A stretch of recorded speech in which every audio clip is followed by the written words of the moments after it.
Hey, William Mears here. Welcome to today's coaching call. It's supposed to be yesterday on the 14th. We always have these on the 14th, 28th of every month. Let me know. I see a few of you are tuning in already. Let me know that you can hear me okay in the comments section. It's good to see you guys and gals. I do have all four of my screens up and running again. I was running for on two screens there for a while, so now I've got things kind of back to the way I used to have them in terms of just organization and being able to work a little bit more smoothly here. Not that I have to have four screens, but definitely makes a difference for me anyway. So let me know that you can hear me in the comments. I guess tell me where you're tuning in from is the best way to let me know you can hear me okay. But excited to be here. I know we had to put this on a delay. Here soon, I'm pretty sure that we're not going to have too many more delays like that. We've had quite a bit of things, quite a few things for us to work on in terms of software development and some more infrastructure. But for the most part, we're through a lot of that, which really built a solid foundation for us to have things set in a way that you can succeed without having to have me around as much, which is actually the whole point of what I do is so that you become less dependent on anybody and more dependent on yourself to build your business. So looks like everybody can hear me. Okay, cool. Thanks, folks. I appreciate you letting me know that you can hear me. What I'm going to do in the meantime, I'm going to startup. I don't have any training prepared at all right now as to where we're at because of the COVID Client Challenge and, like I said, a lot of the stuff that I'm doing in the background. So instead of just talking at you, I'd much rather talk with you or speak with you. So I'm going to grab a Zoom link real quick, and I'm going to pin that to the top of the comments here in this stream. And what I want you to do is come on to the Zoom. Just all you have to do is click that link, come into the Zoom, and then we'll be able to speak live. Let me join with the audio there. And pull this window down. There we go. Move my water. And basically what I'm hoping to help you guys and gals with is anything that you're actually currently dealing with in your business, and that's the main thing here. Let me paste that into the comments there, and I will pin that to the top. Very good. Okay, so that is pinned to the comments there. You can see that. I see a little waiting room where it looks like I'll be able to allow people in, and see if I can go ahead and get that Zoom video up and running here. See if I can make this a little bit smaller. There we go.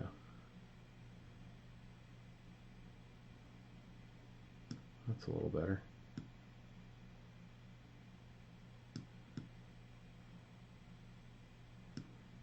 See what that does.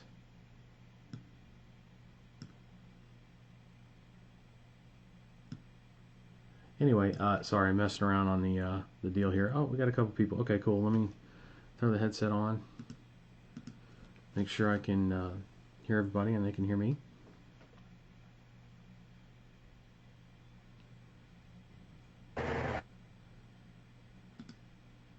All right. Can you guys hear me okay? Yep, I can hear you. Okay, perfect. Hold on just a second. Let me transition over. Okay, who do we got on first?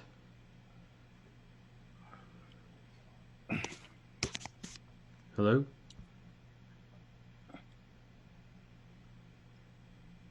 Hello? Somebody. Hello, William. Yes, hey, It's Andy. Andy. How are you? I'm good, mate. How are you? I'm good. What's going on? Um, for a start, yeah, I can.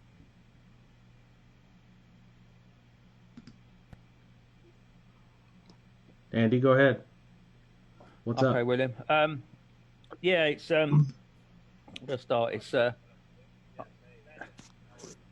there's a big delay, William. Yeah, Andy, You turn off your Facebook video. You have to turn off the audio. Sorry. Well, you don't have to turn off the video. Just turn the audio off on that. You're on Zoom right now, right? Yeah. Okay. I'm out of Okay, I'm out of Facebook. Just logged out. Is Perfect. that better? That's much better. Okay, so Okay. Awesome. everything we're talking about right now on Zoom is going to come through the live stream about 20, 30 seconds later. So as long as you have that on That's what it mute, was. you're going to have no issues, Okay. okay? Okay, mate. No problems.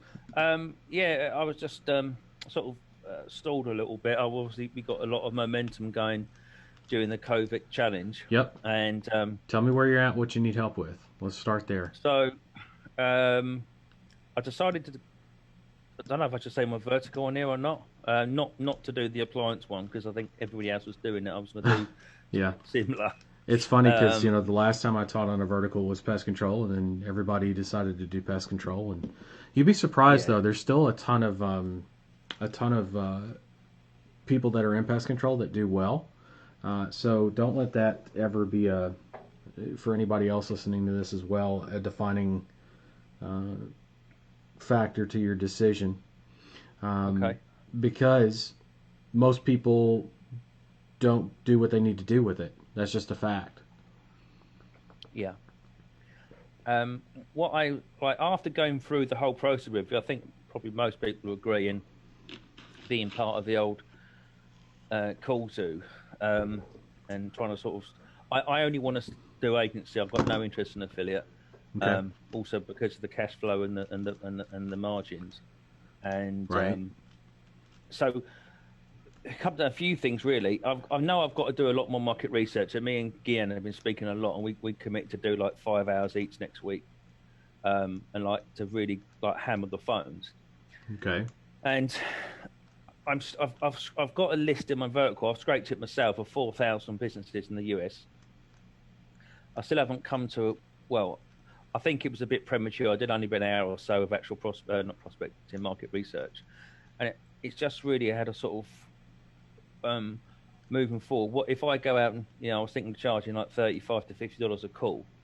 If I go and take that money, I want to be confident that I don't necessarily can make any money on it because I know I've got to learn. But with the mirror campaigns, do you think, with a bit of good ad copy, I've got, would I have to sort of sub money into the account to get my client enough qualified calls? Okay.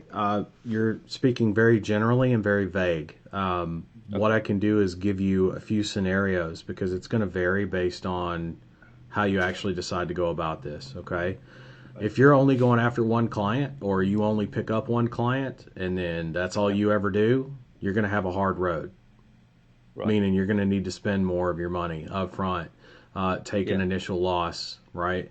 Doesn't mean you have to take a huge loss. We're talking a few $100, but depending on how cash strapped you are, where you're at, if that's not an option, then the only other option for you is to go and get a bunch of clients all at once. It's why I teach that. It totally circumvents that as a challenge, right? If you go and you get a bunch of clients all at once, then you don't even have to worry about stuff like that, right?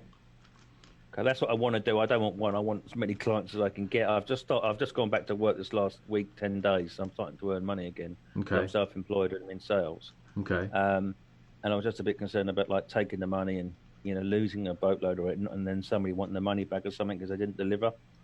And just also really like I was hoping when there were when Prime, when the content started going to Prime, because I really want to be involved in sort of pushing this forward as building an agency. There's right now the COVID Client Challenge is part of Prime, right? So if you go into Prime, you're going to see a lot of that. I haven't finished updating that yet. I've already done a couple of sessions in Prime that haven't been uploaded yet, just because they haven't been uploaded yet. I mean, it's just that simple. I'll get to it when I can get to it, but there's always going to be content in Prime. If you're still in the stages of market research, there's plenty for you to work on between now and the time that stuff gets uploaded. But there's stuff that's being done in Prime. Okay. And the other one, I know it's like conflicting news, but it's about the singular keyword. Obviously, calls are still saying to do it, and you say don't, and I believe you more and do them because I know it was all you. But if I'm trying to sort of build a campaign for myself, just trying to get. So I want my mind to understand what I'm doing and why. Is it still recommended to sort of, I use pest control for example. Should I build, if I was doing that vertical, do one for say bed bugs, one for termites, one for rats or something, and build the copying keywords around that? How do you? That's what in my head. I just want to see the structure of how you theme the ad groups and keywords.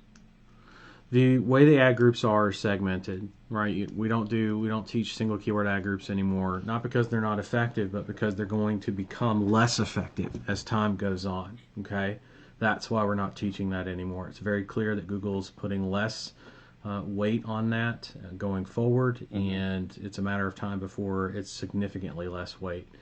They like to have groups of keywords. They like to have segments of a market. So if you're talking pest control, think bees, ants, wasps. Each one of those has their own ad group, okay?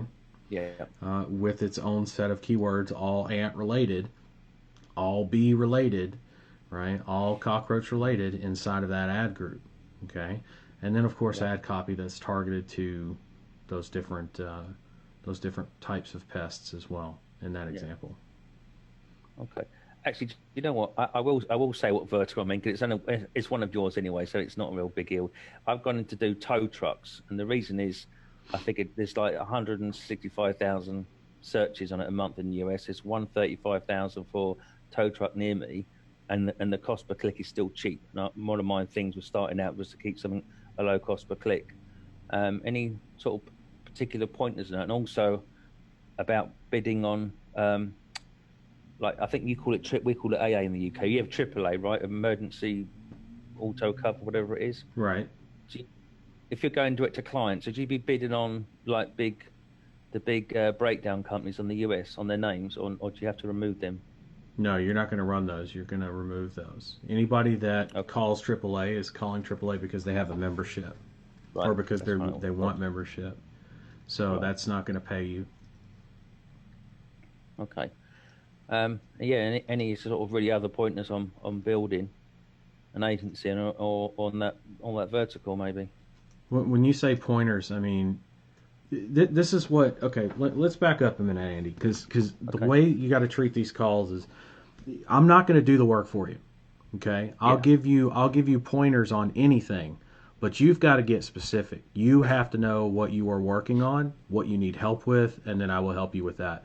Otherwise, you're asking me to give you the answers, and that doesn't do you any good, and that doesn't do me any good. Does that make sense? Because I could tell you, I could just sit here and blather on for the next hour, 2 hours, half a day on that vertical. I've helped people do very well in that vertical many times. You're not the first, and you certainly won't be the last, okay? What I need from you is, instead of being too general, too vague, is to get very, very specific. Tell me what it is you're working on, what your next steps are, what you need help with, if anything. And if not, then cool. Okay. And if so, then tell me what it is so that I can help. So I think you kind of helped me answer my own question. I haven't really done enough because I've gone back to work, but I've got to do a lot more, as I see it for now, I've got to do a lot more market research. Okay. I've put off buying, I'm going to use the ClickFunnels way you said because of the money, because of the $97, but it's all I've got to do really is do my market research. I've got 4,000 companies now built in a pretty clean list. I wanted to do it myself in case other people were using the same data going for the vertical. I figured it was a good exercise for me to find out and really get a lot of, and then I'm just going to start prospecting like in the challenge. Good. Okay. So how much more market research are you going to do before you start calling? At least 5 hours. A minimum of 5 hours next week, probably more like 7. About an hour and a half a day I'm going to do after work when I get in, because obviously it's in the US it's still early, so I can get in from work and get on Skype for an hour and a half. Okay, and how many days? Enough? That's plenty. How many days? Well, I say plenty. Depends on how many people you speak to. How many good conversations you have is what it's about. I don't care if you spend 40 hours doing it, as long as you get how many people on the phone and speak to them and have a good conversation. How many? What's the number? Do you remember? I think honestly I bet an hour. I think I spoke to about 3, something like that. Well, what's the number that I'm concerned about with market research? It's not that. It's not the hours. It's not how many hours. It's what. It's how many business and how many do I recommend that you speak to at a minimum? can't remember. I don't know, I can't remember. Okay, it's important if you're going to do market research to know that at least 20. Yeah. Okay. At least 20 That's good conversations. So if that takes you 5 hours, great. If it takes you 3, great. If it takes you 10, great. 40, I don't care. It shouldn't take you 40. 5 hours, I mean, decent conversations. You're talking 10, 15, 20 minutes of conversation that's decent. And a lot of conversations in between that aren't, but they're a lot shorter because they're not someone you're speaking to at length, right? So 5 hours should probably do it or come close to it. Okay. One other thing that is confusing me, and I know you did cover it, but I've got a Stripe account. Yeah. I've got my limited company UK, and I've got my Stripe account. It's all verified. It's all worked enough. Is when I set up, like, towtrucklivecalls.com, when the billing comes through, it won't show us that, will it? It'll show us my company name. That's correct. Just a little bit. Okay, so I've got to tell the customer that during the process, so he doesn't panic, and he can see like that says limited company. It's a UK limited company. Yeah, I mean, you can. What I would do is when the payment goes through, tell them they're going to be looking for the name XYZ. That's the parent company, but that's us. It's pretty self-explanatory at that point. Yeah. There's no need to like overemphasize that or overanalyze that. You just very casually, matter of fact, if anyone asks you what your company name is, you tell them your company name, the actual company name, and you say that's the parent company. That's it. I mean, just like, everybody says Google. Well, it's actually Alphabet that owns Google. Okay, so you know the deal. Do they say Alphabet all the time? No. If they were asked about their company name, then they would say what? The parent company is Alphabet, right? I mean, there's no difference here. None, really, whatsoever. Just try not to... Sorry. That's okay, go ahead. That's cleared it up for me. And also, this is just like, even just like talking this through, it's helping me put my mind in order. What I've got to do is pretty clear, and just to get a bit of a kick up the arse. That's what these calls are for. Yeah. So with my prospecting, I've got about 4,000. It is good data. I've really done as much. It's nearly all tow truck companies. Okay. How much time, or like I was thinking with Data Central, do I need to put the full 300? I know the rate's a little bit worse if you don't, but I spoke to Data Central, had a long chat with them. I can still do $100 or $200. How long do you think? How much time should I say that's going to last me? So I was going to try to prospect for like 2 hours at a time. So when I come in from work, I can obviously time difference, it works to my benefit. Just put the dialer on for like say 2 hours, maybe 2-3 times a week, something like that. It varies.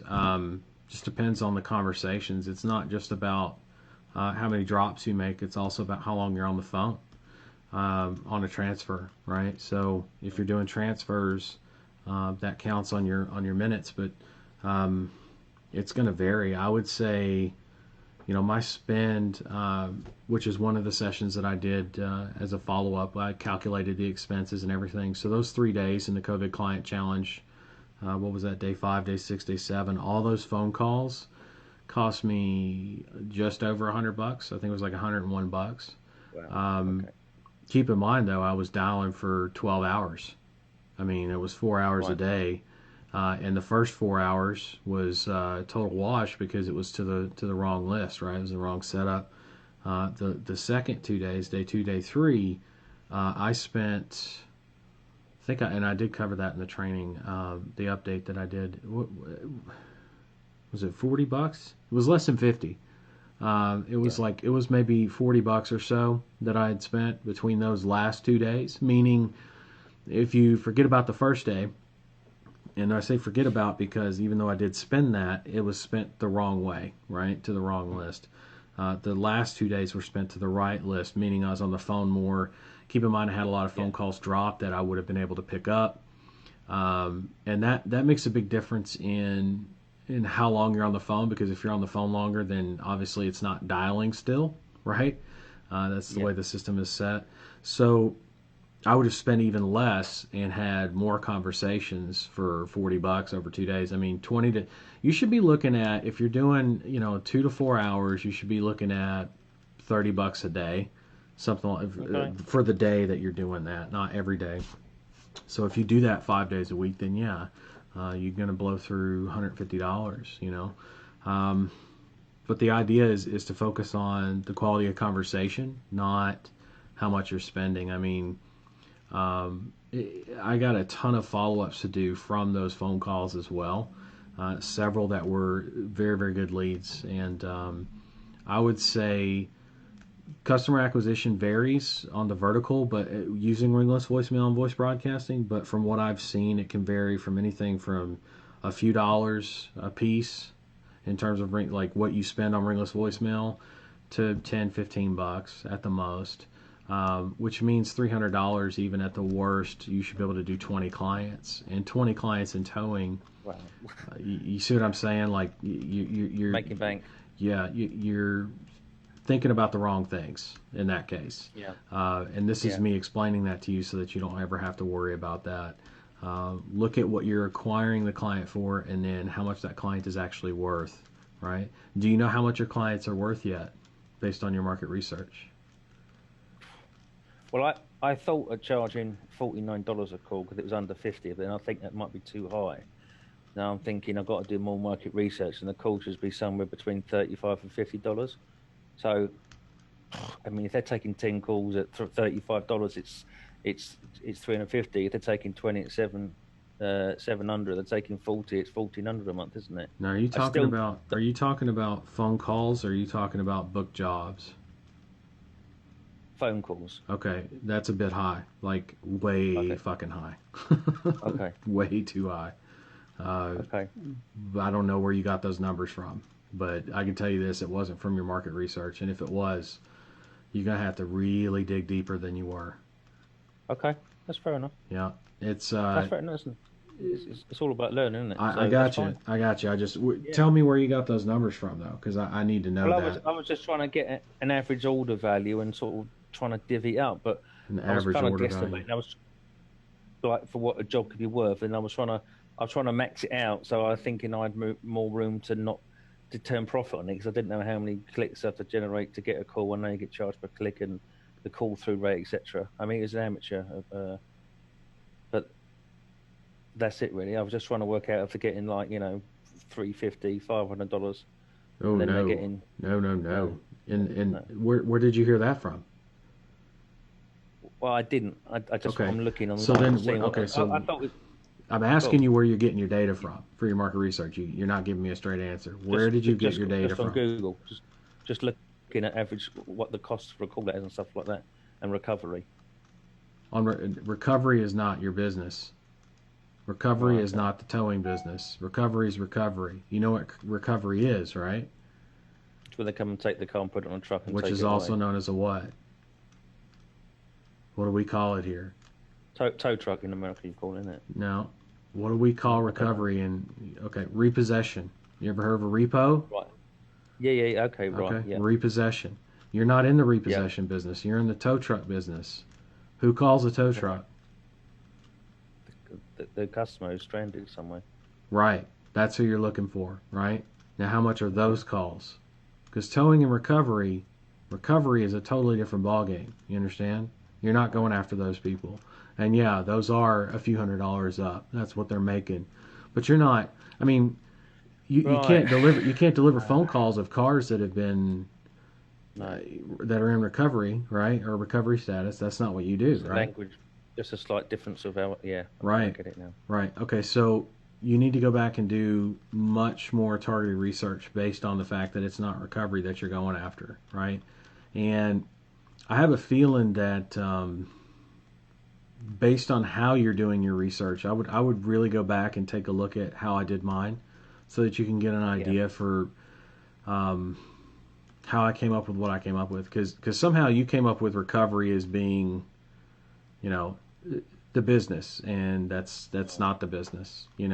While there are a lot of towing companies that will do recovery jobs, you are not the provider of those recoveries, right?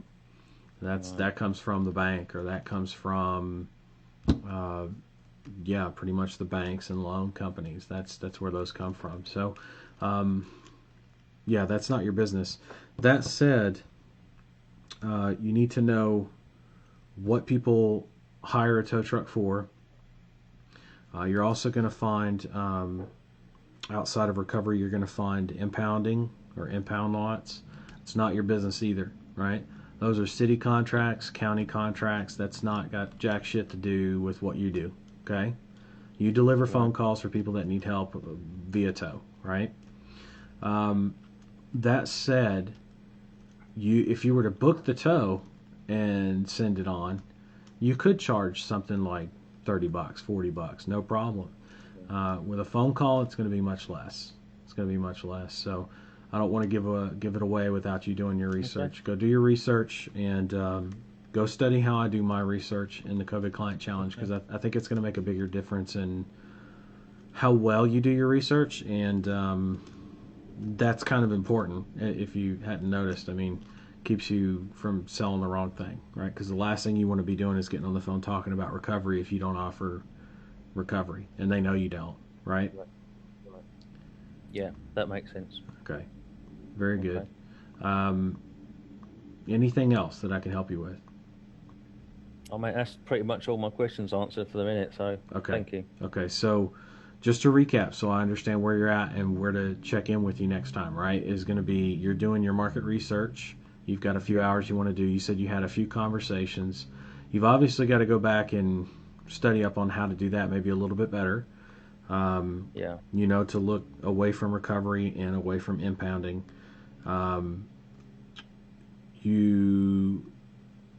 Have you studied the sales script any? Yeah. I've got like the 5 bullet points, like you say, the things to know off the top of your head about live, inbound, exclusive leads, looking for your service in your area, they're not shared, and just going through. I can practice pretty easily because I've been in sales most of my life. I just got to do a lot more of it. But I haven't done nothing on this for about 10 days now. Okay. Days I've got back to work. But more I'm talking to you, the more I realise that it's already kind of. I haven't done a nowhere near, not even remotely enough market research. That I would agree with you on that, and what I would say is most important is not how much work you put in; it's how consistent you are with it. Because if you're consistent, then you'll get the work done. You'll have enough time in it. So, 10 days away, for example, I'll give you a perfect example. You haven't seen any updates in Ring Ads Prime yet. That doesn't mean that I haven't done updates. Now, I haven't touched the business as much as I would like to have either. However, it's not been 10 days since I've touched it. You know what I mean? Which is important. It's important for you to be able to keep the momentum, is to stay in touch with it like that. So 10 days of work, I get it.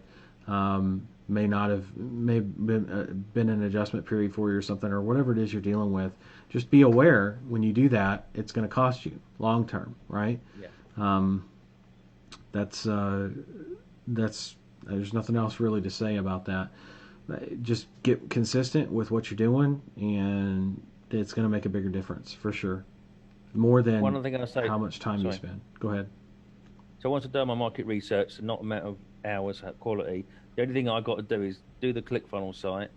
I've got the domain, it's hosted for the tow truck. I haven't built the site in Elementor, whatever it's called. For the ads website? Okay. For the ads website, yeah. Then I just got to start prospecting. Okay. Well, studying the script and prospecting, but obviously, but I'm way off on my market research, way off. That's okay. It's an easy fix. It's actually an easy fix. It's nothing to freak out about. It's just I want you to be aware, and that's why we have conversations like this, so that originally you're like, hey, can you give me any pointers? And see, I could have given you all the answers, but then you wouldn't have really learned. Now it's like, hey, where are you at? What do you need? And you start saying stuff, and then it's like, well, wait a minute. That might not be, or that's definitely not the right way to go about it, or this is definitely where you want to look.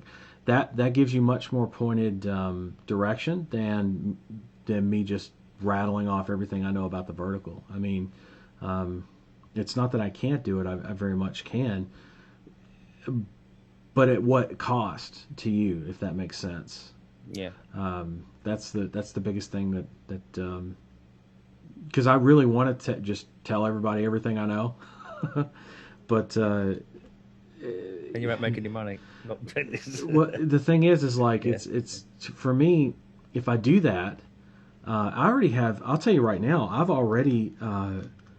One of the things that I constantly work at doing everything that I possibly can on my end is to get you folks to be able to be in a position where you do what you need to do, and every day, all day, every time that you touch this business, I want it to be not a certain way, but let's say within reasonable parameters, right? And you'd be surprised how challenging it is for people just to do that, and based on what I teach, down to every last detail that I teach, and to be challenged like that and not have the answers. The only thing I can do is teach you the best way I know how, and the best way I know how is to not give you the answers, but to give you direction on where to find the answers, so that you go and find them. Now you've earned your way, right? If you find the answers yourself, then you've earned them yourself, and from there, do what you need to do, right? Because I've just seen too many people come and go, actually, that people have done well and come and gone, and people that have done not well and come and gone, and everything in between. And one thing that they all have in common is they think that I don't know. It's hard to describe. Like, I know what works for me. I know what works for the business model itself, and setting it up and making it work and work very well, very quickly.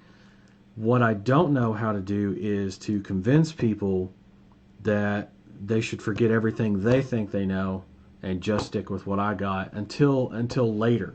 That's the one thing that challenges me as an instructor is I can show people all day long, I can tell people all day long, but until they experience it or go through an oh shit moment, and some people it takes more than one, takes quite a few actually sometimes. There's nothing I can really do except just keep doing what I'm doing and keep recommending the same things that I'm recommending, and eventually people will get it, right? And or not. One of the two. They either get it or they don't. And as long as I'm here speaking the exact same things, teaching the exact same way, people are going to come around or they're not in terms of learning. And the one thing I can say about you is that you adapt very quickly to, and I think that's why you're going to do very well with this, because you adapt very quickly to what's been given to you, as opposed to saying, well, he just doesn't give me the answers. Well, of course not, and here's why. It's actually for your benefit, not for your, not to work against you. Just having this conversation with somebody with your experiences with like fucking lot of money, yeah. And getting it for nothing. So, do you know, I'm seriously grateful, mate. Seriously grateful. Well grateful. Well, I'm happy to have everybody here. I'm grateful for you guys. I just want to see you do well, and that's what matters the most to me. I mean, probably even a lot of times to a fault. Where if somebody's not doing well and I know exactly why, I tend to get upset because I know what that means to that person, or I know that it could hurt their business. Like, taking 10 days off is not obviously something you want to do all the time. Doing that once at the beginning, it's not right. Doing that, But again, let me finish. Yeah. So doing that at the beginning, not as big a deal, right?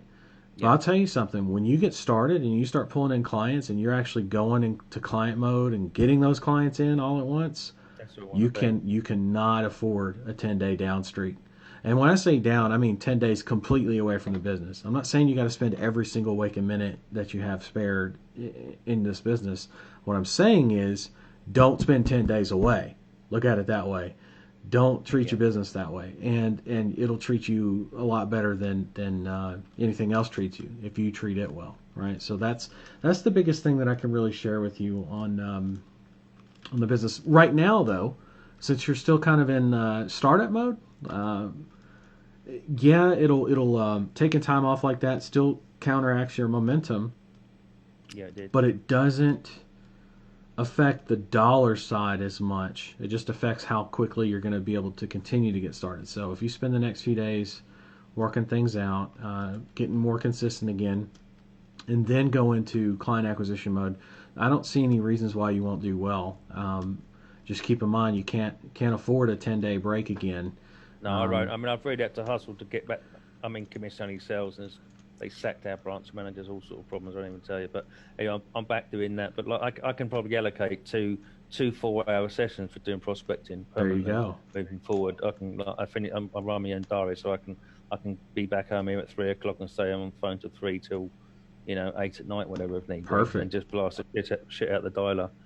And once I get good at it, I know what I'm like. Once I get that pattern and it's all perfect, and I get it pitch perfect, then I know I can close. But I haven't got that much to do now.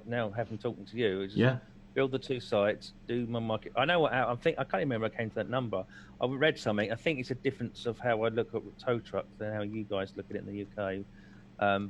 So that's my fault. And then once I do that, I finish the market research. I press go. I practice my script. I start prospecting. And then it's like, great. I want to prospect for 3 hours. I ain't got a problem with that. And that's it. There's nothing more I need to do. If I'm trying to do anything more, it's my own head over complicated. And talking to you, it's uncomplicated. It. Good. So thanks a lot, mate. Good. You're welcome, my man. Keep doing what you're doing, and just get more consistent at it now that you're kind of settled back in, and pop off when you have some issues, or any progress that you have, post away in the group, all those kinds of things. It keeps us kind of in tune with what you're doing and where you're at. It makes a difference, because if I know that you just got a client in, I mean, it's easier for me to know where you're at and what you're dealing with and what you're going through now that you've got your first client, now that you've got your third client, now that you have finished your market research, all that kind of thing, all those kind of stuff. We can have more, let's say this, higher level conversations about the business itself. And not that these aren't high level conversations, they are for where you're at, right? They're the next level. But these kinds of conversations are different than the conversations we're going to have in the future with when it comes to your client acquisition and how to manage those clients and all that kind of stuff. How to juggle your schedule plus this, because you'll find that it can eat into your time, and there's ways to constantly be working or set aside 2 hours a day or whatever, and spend that 2 hours differently. Not every day, but be able to spend that 2 hours where it's needed is basically the point there. So I can show you how to do that. That's actually not very difficult at all. So as long as you set aside the time, then I'll show you where to put it and how to use it. Okay. I could do that. That's not a problem. All right. All right. Man. Thank you, William. You're welcome, my man. All right. Looks like Doug. Doug's raised his hand. Hold on. Let me lower that. And Doug, go ahead. Hey, William, can you hear me? I can. Can you hear me? Okay. Hey, a while back on one of the webinars, you gave us, the verticals that you thought would be good to pursue. And one of them was not like the computer repair market. And I was just wondering, do you still maintain that opinion? I do. Okay, that's pretty much. I have a background in that. I've kind of had to put stuff on hold here, like you said, until I was able to get my ducks in a row. And so right now I'm at that point of choosing which vertical I'm going to attack. And since my background's in information systems, I thought, well, let me check back with him and see if he still thinks that that's not one of the ideal verticals. Yeah, I would say, it's funny, and I say that having a MacBook that needs service right now. I say that. It's just not as, actually things have turned back on here in Vegas somewhat. In fact, I believe, I haven't gotten a haircut in a while, so, but my barbers are back at work.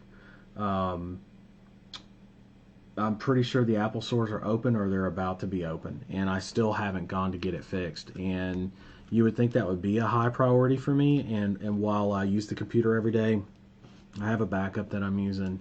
It's just another MacBook, and it works just fine. So I'm not really concerned about it. And even if it was my only MacBook, I'd still be able to use it right now. I just wouldn't be able to. I don't know how to say this. It's just low priority, especially with everything going on out there. It's just low priority. I'm not saying there won't be a spike in that business. Obviously, there's going to be a spike in every business. How big or how long that spike lasts, especially for something like repair, is it's not going to be that long, and it's not going to be that big. And in a downturn, right, an economic downturn, you wouldn't expect more repair. You'd expect less, actually, over the long term, because you've got a slowdown of computers that are purchased. And yes, older ones are still in existence that need to be fixed from time to time, but repair is not going to be it's not going to be where you want to be. Not compared to everything else that's out there that I covered in great detail in that session. What you're talking about is COVID Client Challenge Session 1, Day 1, and I would go back through that again and quit being so stubborn. Get off of what you think you know the best. I mean, you said you're in information. Say that again. You're in information services. Information systems is my background. That's okay. Right. And what is that to the layman? What does that mean? Well, what are you, servers? Are you network? What do you do? Well, I've got a degree in management information systems, they call it. So it's just mainly it was computer technology, for Fortune 500 companies. Some of the last work I did was going around the world, basically doing stress testing, performance testing on major installs for Fortune 500 companies. Major installs of what? SAP, which is SAP. It's a enterprise accounting system, basically for, it's like a multi-million-dollar. So we're not talking hardware; we're talking software. Well, what we would do is we would test the hardware and software configuration prior to go live to make sure, find any bottlenecks. Let me rephrase. Let me get back. Okay. When I think of computers in general, as a layman, as someone who does not work on them, there's hardware and there's software, right? Were you fixing computers, or were you dealing with the software on the computers, more or less? Right. Well, in that particular, I've done it all, basically. I've worked on individual systems, swapping out parts, reinstalling operating systems and programs and all that type of thing. But never as a repair business, only for Fortune 500 companies. Right. Yeah, I've never been a repair guy going out to customers' homes or anything like that. What about a repair shop? No, I've not had a repair shop. Okay. So in other words, you're familiar with components, you're familiar with common issues, but in turn, like shit like a RAM upgrade, you're familiar with. What you're not familiar with is the actual business itself. Would that be fair to say? That would be fair to say. Okay. I haven't run a domestic home computer repair business or anything like that. Okay. Well, then what I would say is you're actually not that far ahead on that vertical that compared to something you have no idea about. I would say you're probably thinking about this the wrong way.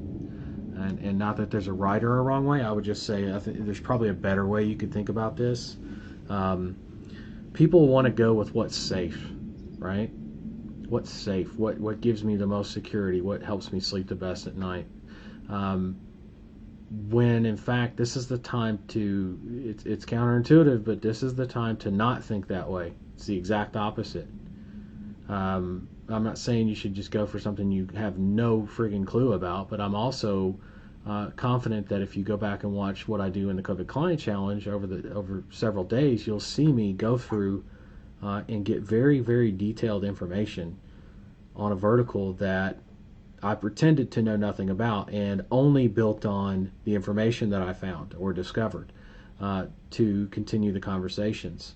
In other words, all the stuff I uncovered I knew, and then some, but what I uncovered, I only uncovered showing you how I uncovered it. Meaning, anybody can do what I did, right? Which is why I told Andy to go back and do that, because I would say asking me about that vertical. Listen, man. I'll give you the same answer I always give you.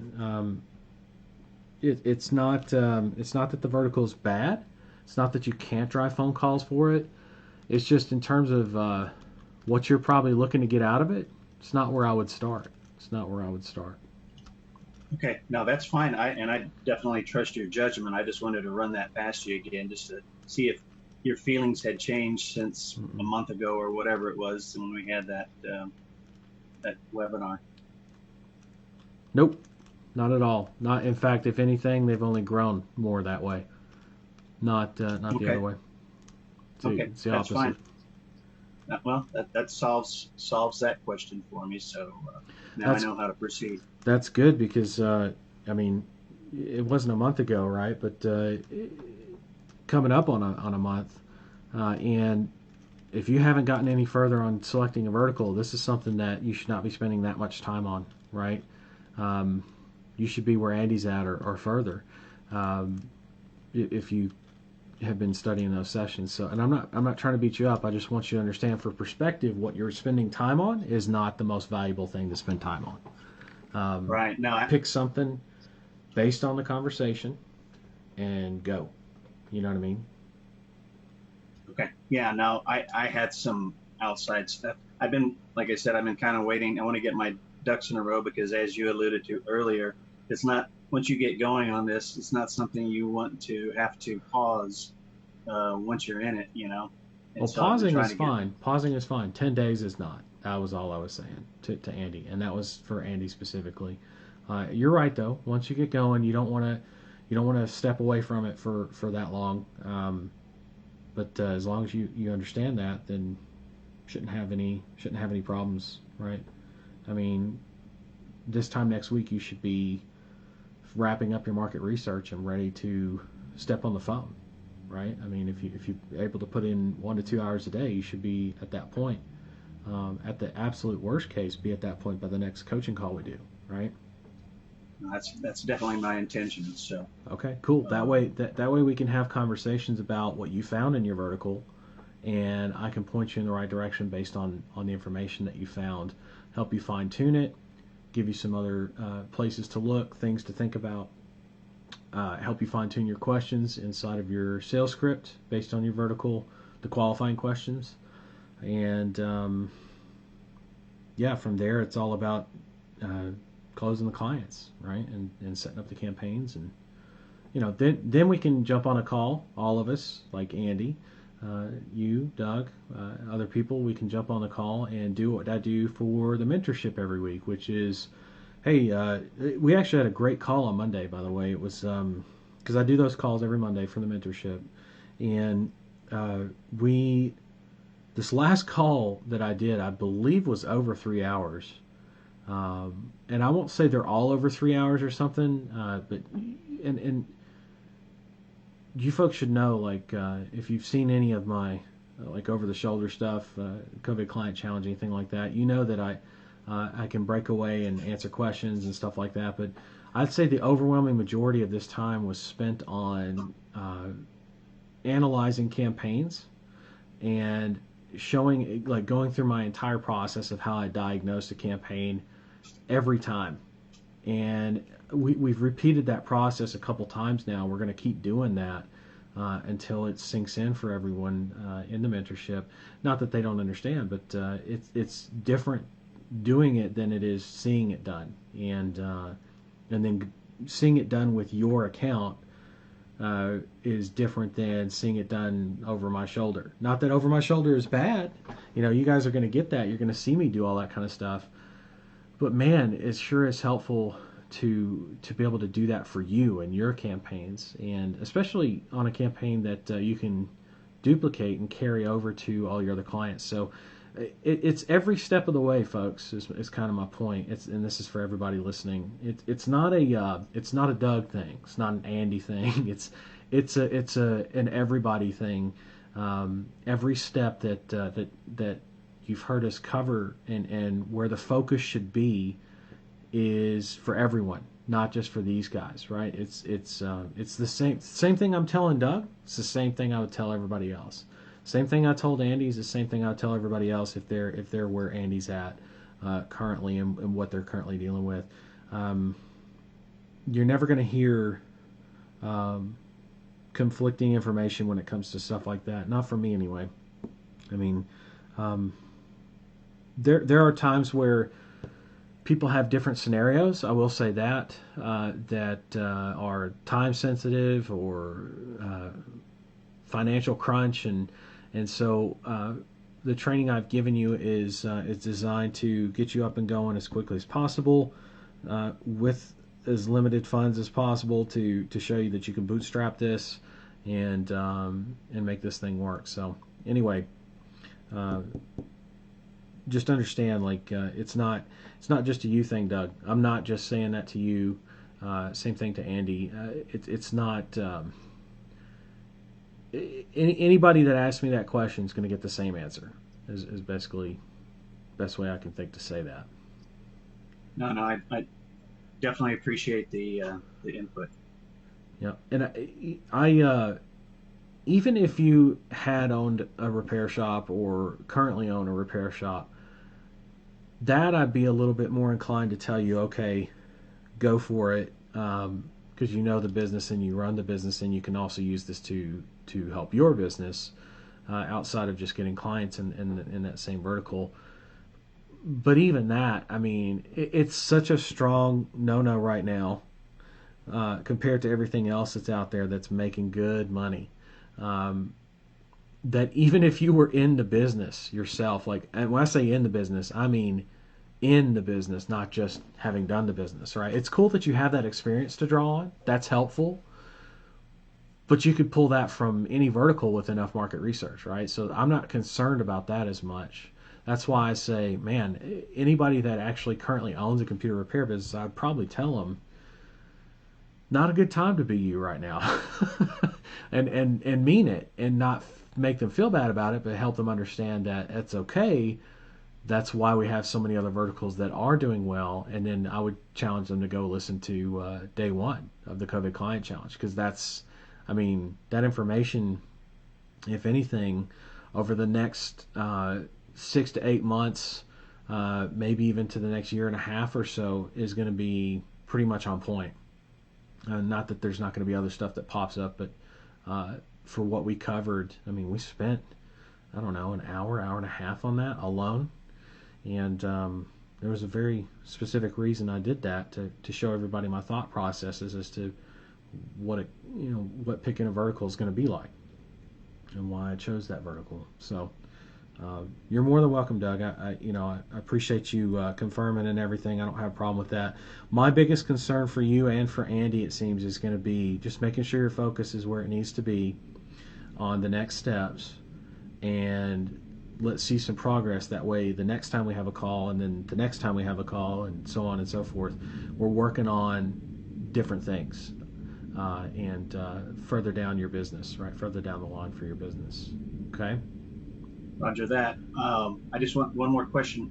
Has your list, that we talked about, you kind of outlined which verticals you thought would be good to approach. Has that changed since then, or pretty No, much the same? it's the same. Okay. It's the exact same. Okay. Go back to day one, listen to day one, and that'll steer you in the right direction. Just recap day one at the very beginning. I think it's like the first hour and a half, where we talk about the vertical selection. Maybe the second hour, I can't remember, but it's in there in day one. Okay. All right. Wonderful. Appreciate it, sir. You're welcome. All right, so we got 2 people to follow up with next coaching call. Gian, I see you're on. Let me unmute you real quick. Hi, William. Hey, what's going on, bud? I'm okay, and you, mate? I'm good. I'm good. Tell me what's up. What do you need help with? I'm actually also. I only need to do the market research course, like Okay. Andy, because we've been discussing this thing, and we basically gonna start next week. And also, my problems also with the work situation was Work slacking a situation. little bit with the work. Okay. Yeah. Listen, listen, guys. There's nothing wrong with taking some time, especially if you got. Okay, let me give you guys some perspective. Let me back up. This is for you. This is for Andy. This is for anybody that's kind of in this boat where things start to turn back on. Guys, I've worked with people that have had a 9 to 5, right, 5 days a week, and that may not be your schedule or anything like that. I get that, but in other words, I've worked with people that work full time in something else as an employee, not as a business owner, and have taken 1 to 2 hours a day, 5 days a week, and totally blown up a business within 6 months when they actually got serious about it. I've seen people do that on their own. I've helped people do that. It's not an uncommon thing. So don't feel bad about taking the time to get back to work and adjust to work.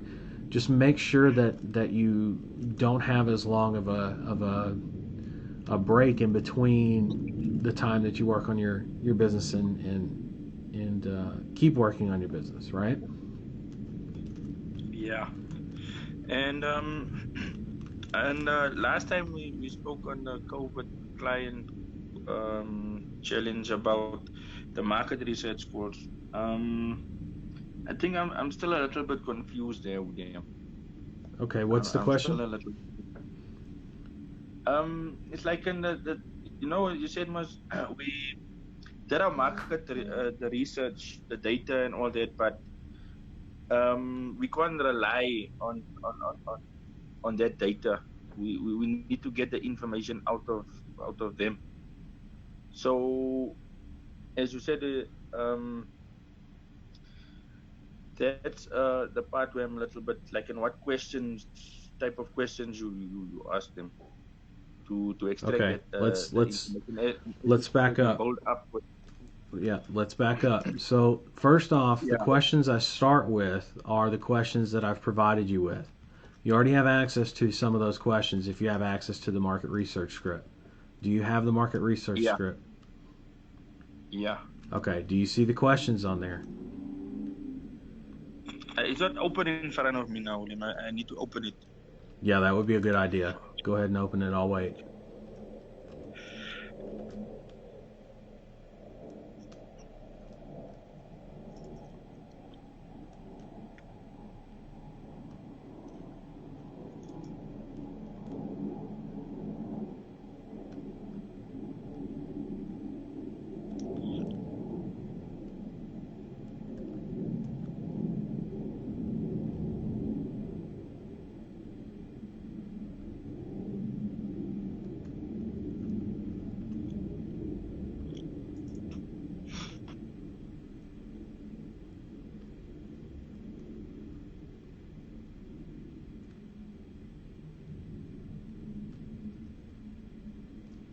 I'm opening it up now, William.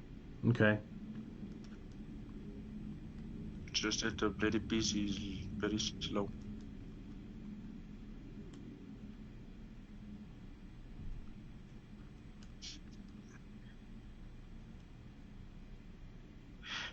Yeah, it's open, William. Okay, so what are the questions that you see there? Also, I opened the wrong. I opened the research thing, William. Sorry, man. It's okay. Market research script.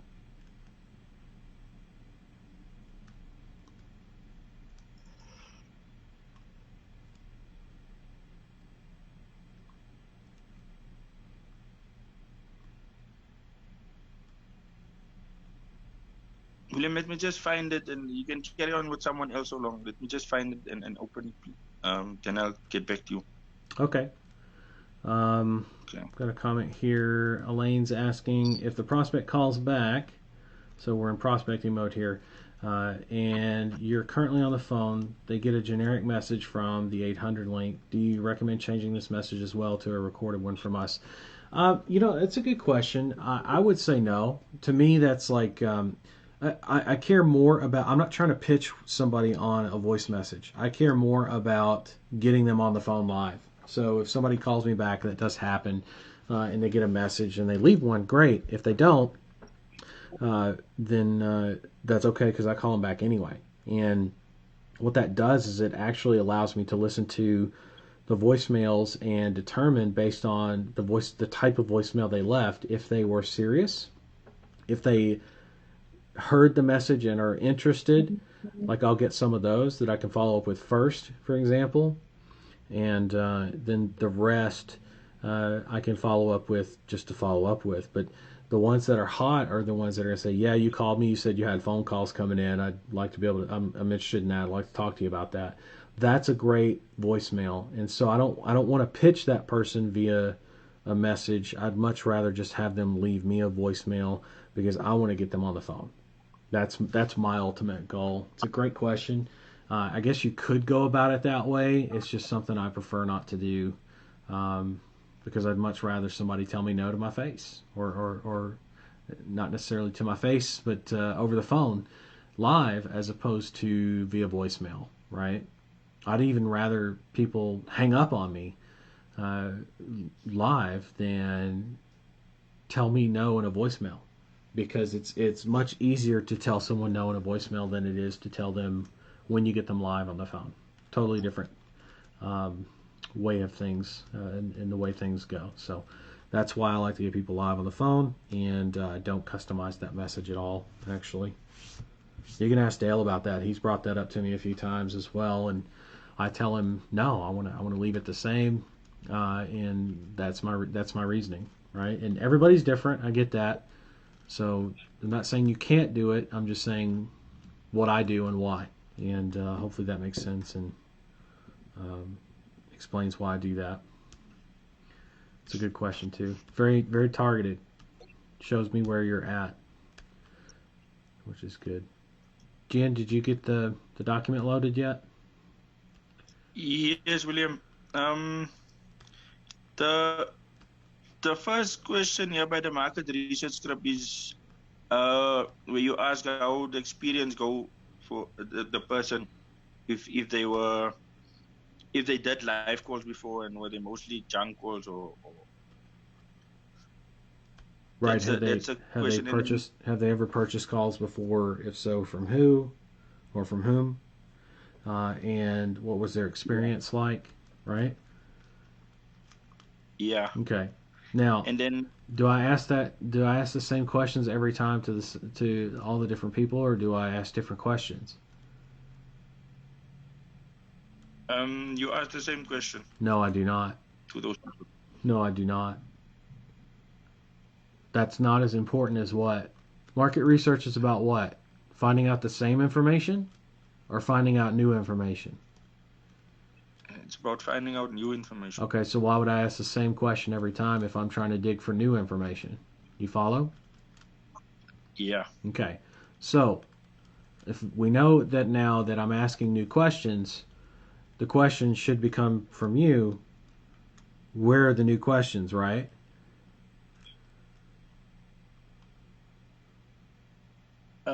Is that like now the information that you acquired from the first client? Okay, you're missing what I'm saying. Let's back up. Because I asked you a question, I needed an answer, and I didn't get one. So, I asked these questions initially that you're looking at, right? And we've established that I don't ask those same questions every single time, right? Yeah. And we've also established that if I'm not asking those same questions every single time, then I'm asking new questions. So your question should now, to me, become about this whole thing, right? Your question should now be, where do I get the new questions? Would you agree? Yes. Okay. Yeah. So where do you think I get the new questions? From those people you phone. From the people I what? From those clients you were phoning. From the clients, I'm sorry, I'm having trouble understanding. From the clients, what? From those business owners you were phoning. Yeah. That I'm phoning. Okay, but how? And how do I come up with them? How do I come up with new questions? Um, Let me give you an from example. the Let me give you an marketing. example. Let me give you an example, a real world example. Let's go through this. Let's try something new because I think this is actually pretty beneficial. It gives you an insight. I'm going to give you an insight into how I think. Let's pretend that you and I are like have been best friends since middle school. Okay, meaning like since we were 10, 12 years old. Okay, which is a long time. That's like 20 plus years for me. Okay, so we've been friends for 20 plus years. And I tell you, and you live in the same town and everything, so we're not living far apart. And I tell you, I got a date tomorrow night, and you're like, oh, that's cool. What's she like? And I'm being kind of cryptic. I'm not really. She's cool. She's cute. You know, she's young and no kids. You know, single. And that's all I really tell you, right? Which isn't a whole lot, right? And then I go on this date tomorrow, and then the day after, you call me up or I call you up as a friend, right? And you want to know about what? The date, right? How things went. Now, what if I answered your questions on that date and I just said, oh, it was cool, we went to eat? You would ask me what? Is that all? And I would say, no, we went to a movie. And you would say, And then what did you do after the movie?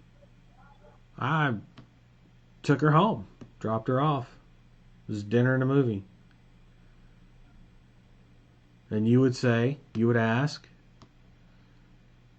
I would ask you didn't even kiss the girl before you dropped her off, or right? Okay, is that so all you let's said? yeah, okay. So I got a good night kiss. What else would you ask? Oh. Is there anything else to ask about that date? Is that like the first time you met the girl and you took her out on a date, or Say that again. what? Is it like the first time you were taking this girl out on a date? Yeah, Or we're you just knew the saying girl? it doesn't matter. First time, 100th time, doesn't matter. You're my best friend, right? Shouldn't matter. If you're trying to get as much detail from me as possible about that date, how are you going to ask me? That's the mode you need to be in right now. That's what I'm trying to teach you. That's what I'm trying to teach you to think like. Think like me. If you're trying to get all the, you know what? What's your most favorite vacation spot? Where's the coolest place you've been, Gian? For real. Where's the coolest place you've been? Basically, it's going to the beach, William. Going to the beach. Okay, Where, when you where say I'm going to the beach, hold on, play the game with me. When you say going to the beach, what beach? in Port Elizabeth, What's your top three Summerstrand. beaches? Summerstrand, Kings Beach, and the one in Durban. I just don't know the name of that beach. Blue Water Bay. Name one reason for each of those three beaches why they're the best. Why you like them the most. Because it's like how can I say, it's safe, Safe, okay. and yeah, and there's a lot of activities to do. A lot of activities. Okay, so when you say safe, what do you mean by safe? There's no like muggings and stuff like that. So you're talking safe from other people, like from a bad element, not from sharks. Yeah, Okay. and obviously lifeguards is also there. And then when you say activities, what kind of activities are you talking about? Are we talking about like disc golf? Are we talking volleyball? What, like when you say activities, what? Yeah, like beach volleyball and Okay, beach beach volleyball. soccer. Beach soccer, very cool. Yeah, Or beach football, yeah. What else? and touch rugby. So when you say you like going to the beach, you actually like the beach itself, the sand. Do you do much in the ocean? Part of the beach? Yeah, I do take a swim. You swim, okay. You I do don't take you, a dive. you don't do any Yeah. bodyboarding or any surfing or anything like that? No, although there are people doing it in that. But there are other people doing it there, just not you. You're not big on Yeah. that. Got it. Okay. Now, here's what I want you to understand. All my questions were based on what? Except for the first couple, right? All my questions were based on what? Did I have those questions already made up in my mind about activities and what you meant by safe? Where did I pull those from? Where did I pull those questions from?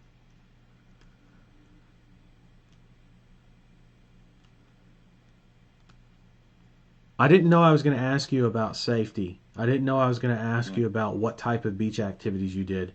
Where did I pull those questions from? Somebody help them out. Somebody, anybody. Where did I pull those questions from? Does anybody know? From their response. From the response that he gave me. Do you see where I did that, Gian? You told me because it's safe. Right? I started with the basic questions that I knew I was going to ask you. Name your number one top place you like to go, and you said it was a beach. And then I asked you what? Premeditated, I asked you, what are your top 3 favorite beaches? Right? Then you said, or then I asked you, name one thing about each of those, which you only gave me 2, but I said, name one thing about each of those beaches that you love it for, that makes it your favorite place, each one of them, right? And you popped off with safe or safety, and you popped off with beach activities. There's tons of activities. So I focused in on those 2 things, and now those 3 questions that I asked you at the beginning, which I could ask again to someone else, I actually now have information. I've got safety, and I've got beach activities. Now, here's what's really cool. The next conversation I have with somebody who's into beaches, right, or into vacation spots, I can talk to them about beach and say, somebody was telling me that the biggest things to them about the beach was, safety, not being mugged by people, that kind of a thing, and having tons of activities like volleyball, football, in beach football, beach volleyball, sand castles, anything like that, right? Whatever beach activities there are. And now I've asked that second person, I've taken the information I pulled from Gian about beaches and what makes them so great to him, and I can use that information in my second conversation to do what? Ask the next question, pull more information.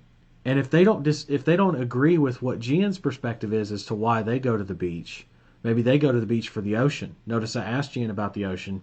He's like, yeah, I'll do a swim, but I'm not a surfer. There are people that do that. That's not me. I swim. I'll go for a swim. But he's more about the on the beach activities as opposed to in the ocean activities, right? See, I'm more of an ocean guy. While I love the beach and you kind of, to me, you can't have a beach without sand, yes, but I'm more about being in the ocean, right? Like I'll spend a little bit of time on the sand, but I'm in the ocean most of the time. I'm playing in the ocean. So I'm an ocean freak. Gian's a sand freak. And I say that like loosely here. Just bear with me. Like keep in mind the perspective here. There's 2 different schools of thought, but I pulled everything I could out of, well, not everything I could have. I probably could have gone further because that was what, a 2-minute, not even a 2-3 minute exchange on the beaches and why. And we had a very meaningful conversation about all the cool things that he does, right? I'm just giving you an example. Now I'm able to take that information, and even if I'm not a beach nut, even if I'm just an ocean guy, like I am actually, I can still use that information about the beach and the beach activities to do what? Dig deeper on the next phone call. And then take that level, how far deep I got on that level, and on the third phone call go even deeper and even deeper. Does everybody understand that? Jan, are you following along? Yeah, I'm following you. Okay, so my questions come from where? From the responses that the person gives you. Right, but not just from the responses, right? That's part of the lesson here. The other part is what? Does the second phone call start all back at square one? No. It builds off of what? It builds off of what you of the first You, call, right? Of the first yeah, call. from the first call. And the third call builds on the second, and so on and so forth, right? Yeah. Okay. That's Yeah, no, how I it's do a market bit clear research. now. You follow? Okay. Yeah. Okay. So you start with the questions you see in the market research. And if you need further proof of this, go and listen to the market research I do on, what was that, day 4? You were around. I remember you heard me. You might want to go back and review that, though, because you'll hear how I worked in some of those things that I had spoken with to people, or spoken about to people. Like someone said, Samsung and LG's big money, right? I go and I look it up online, and it turns out it is big money, like in terms of easy money. And then now that I've had a conversation with somebody about that, and I've seen it in my data, my market research data, when I jump on the next phone call, and as soon as someone says Samsung LG, I pop off immediately with, oh, that's easy money for you then. And that tells them what? Just in that one sentence, what did I give them? Credibility, You told him that. authority, Yeah. I know the market, I'm the guy you should be doing business with. Like, I know exactly what it is that you need, right? And that's how you do good market research. Okay, when you're able to do that in a conversation over and over again. So that's the best thing I can tell you about how to come up with the questions, how to ask the questions. And the reason why I'm not giving you any of those answers other than what we start with is because it's different for every vertical, right? It's different for every vertical. Good news is the process is the same. It's no different. Okay. So whether I'm asking you So, about but beaches or doing the same I'm thing. asking somebody about appliance repair, it's the same thing, right? Yeah. Because I'm also actually doing a appliance repair, William. Okay. Well, then this should be Yeah. even easier for you. Yeah. Right? Yes, William. Okay. Okay. I mean, Thanks, man. you got a hell of a head start than more than most people if that's what you're doing. Yeah. And then those calls you said we must like and do it in different states, you know, not just one. Yeah, you spread it out. You never focus on one area. Market research has to be done across the country, not one specific city or state. So we can do it like you know that map in the data research, you in that PDF, which shows like where the expensive and Yeah, like I know what Chicago you're talking them. about. Yeah. Can I do it like that? Can you do what? Okay. Like maybe in each city, maybe I do 5 in each city, like that's placed on that map. That's fine. Know the difference That's cities? fine. Just spread it out. Just spread it out. Catch some areas that aren't on that sheet as well. Like you really need to know the vertical. I mean, there's no shortcut here, man. You've got the shortcut for you is that you're doing the vertical that I'm doing. Meaning, I've kind of given you not all the answers, but a hell of a lot of them. I mean, you really shouldn't be. I'm surprised you're asking these questions that you're in the same vertical that I'm in. You know, after knowing that you've been in those COVID Client Challenge videos. I mean, the only thing I can really tell you at this point is to go back and review that information because it's going to be exactly what you need. I mean, exactly, not a different vertical. So please go back and review that. Sounds like maybe you've just been away from it a while and haven't really dug into the market research side yet. And so I would revisit that. And I believe that was day 4 that we finished that up. I think we did some market research on Google on day 3, maybe even day 2 as well. But day 4 we got on the phone. Yeah. Okay, William. Thanks, man. You're welcome. Welcome. Okay, cool. So I know where you're at, and I know what you're working on. Pretty much the same place as Andy, which is good. Doug is not too far behind you guys. He can catch up. No big deal there. Does anybody else want to come on? I'm going to look for comments here. And not seeing anything. Can I ask you more questions, William? Go for it. Sandy. Just one of the things that keeps popping into my mind, I haven't got a clue on, is typically I know it varies on the population and the vertical, but say for tow trucks, what I'm doing, the type of volume of calls I can actually physically deliver, money aside, like I've no idea if a guy says he wants 20, well, I can do that in a week, or it's going to take a month. Every area is going to be different, and every vertical is going to be different. With towing, the bigger metropolitan areas, you're going to be able to drive as many as hundreds a week. Wow. If it's a rural area, maybe, half of that, a quarter of that, depending on how rural it is. I mean, if you're talking a city of 100,000 or more, you're probably going to be able to do towing, I'd say, like 50 a month up, Okay. Yeah, in terms of calls. So doing a 10 call test, doing a 20 call test as an initial deposit or something to start with in towing is going to be a week to 2 weeks worth of business in a bigger area.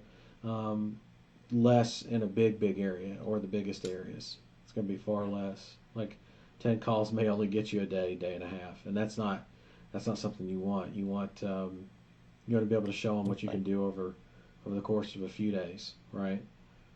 Okay. What I mean, I know it does vary, but what do clients typically come on for? I mean, they want to come on for like 30 calls a month or 10. I mean, suppose I'm doing my job good and they're getting, I'm working on it. It's not how your clients think. No. If you ran a towing business, how many calls would you take? I guess it would depend on the capacity I had. If I had a lot of capacity, if it was me, I'd want as many as I can. Let's pretend it was unlimited. Then how many calls would you want? As many as I can get. Okay, so then where does your focus need to be? I'm driving more calls. 100%. 100%. Okay. And the other thing, Google's just brought out this call only thing where they contact the customer. And I've ordered 2 lifetimes of ban elsewhere, and I'm absolutely paranoid about losing my AdWords account. You won't believe what I had to go through to get one. It's unbelievable. Setting up a limited company, different IPs, different machines, everything. I've just been doing affiliate marketing. I'm just very, I don't want to do anything at all that can chance to get me shut down by Google. That I can help anyway.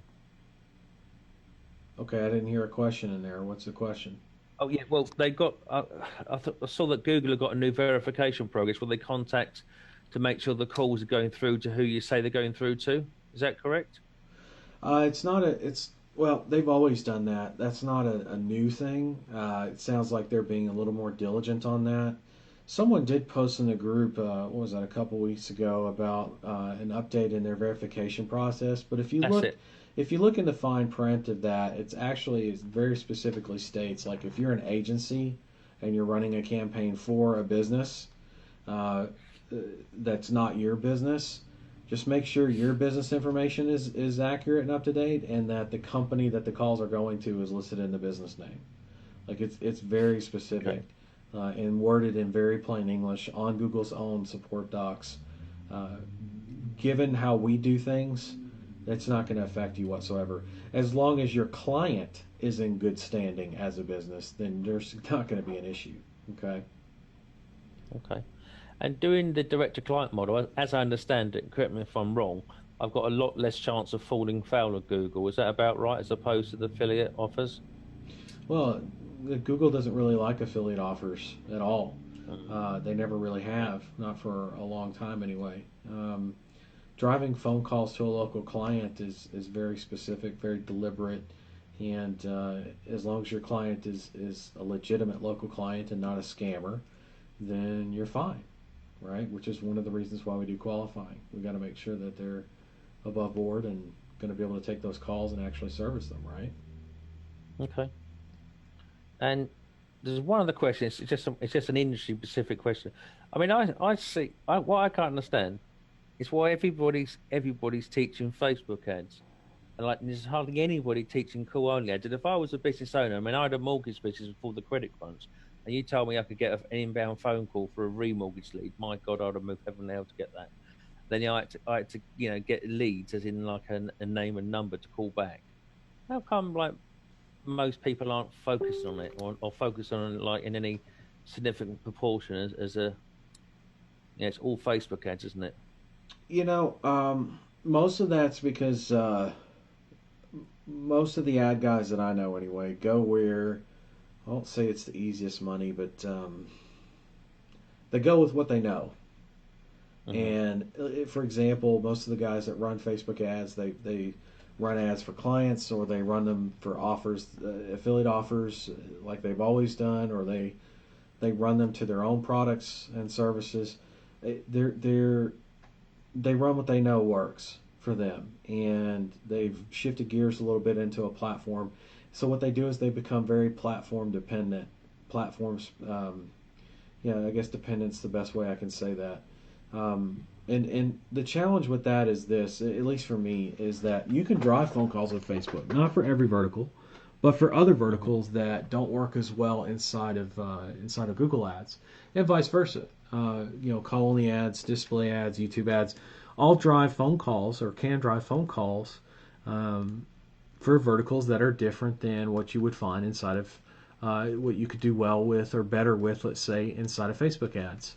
So they each have their own uses, but notice they both have their uses, right? Like, I would never say one's better than the other or that you should only use one.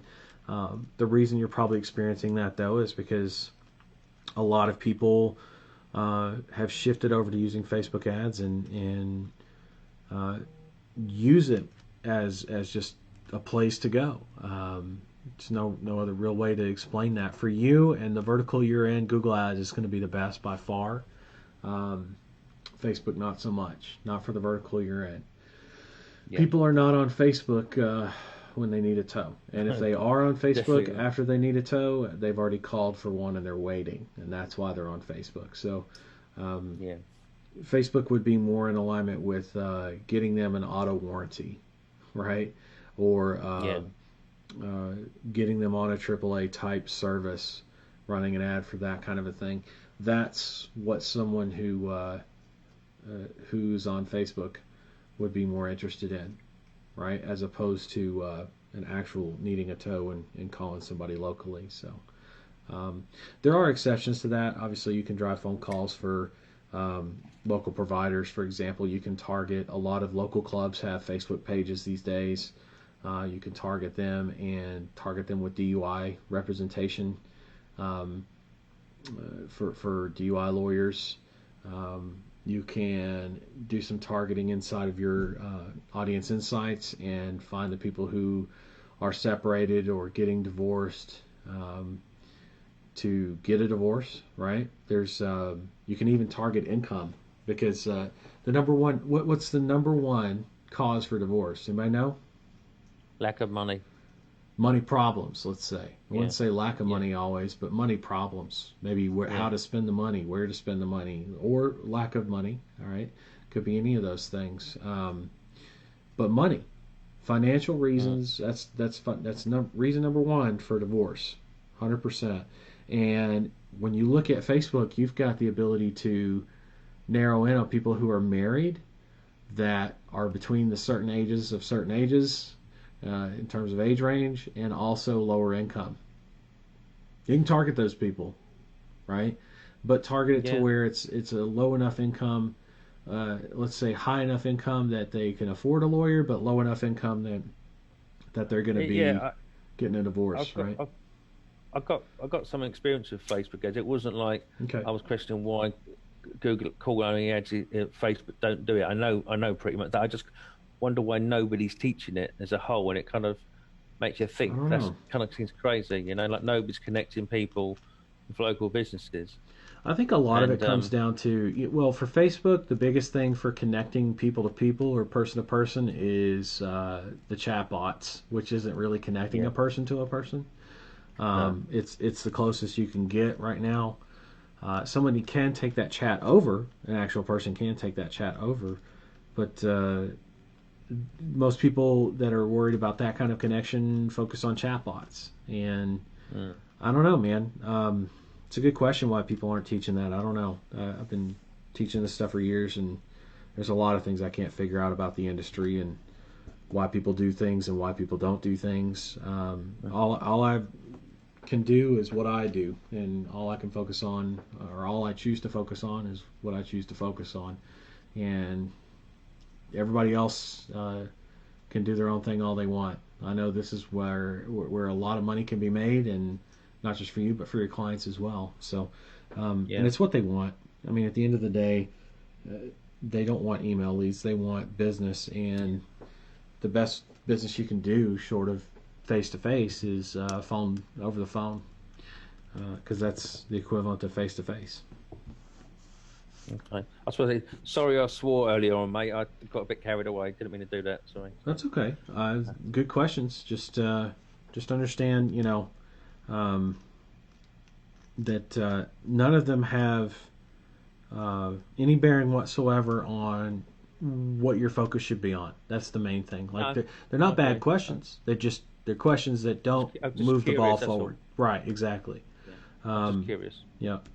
Just as long as you're aware of that and you know what the deal is, then I don't have an issue answering them. I know I've got to do it. Just some curiosity things that have been. But one last little question. On the call out extension from the call only ads, what about putting on the very bottom of it, adding on the call out extension, call our friendly staff now? Did you ever put that on the very? There's only 25 characters per call out, so number one, that wouldn't fit what you just said. Number two. Or call us now. Call us now you could do, but and yes, I have tested that. That works just fine. There's usually a lot better things that you can say that are what I call qualifiers. It's a lot better things to qualify on. And for towing, that would be something like a lot of people do licensed, bonded, insured if they're licensed, bonded, insured. Serving all of such and such county. What else? Rapid response. There's a lot of things that you could target as call out text. That would make a lot more sense than that. Okay. Thank you. Without me here to answer that question, how would you answer that question yourself? What's the one way you can know the answer to that? Got to try to find some call only ads running somewhere, which I've got a VPN on my phone, which I can never seem to do. How about you run some call only ads? Yeah, correct. Yeah. Okay. I'm not quite there yet. Yet, right. Well, here's the thing. A lot of your questions.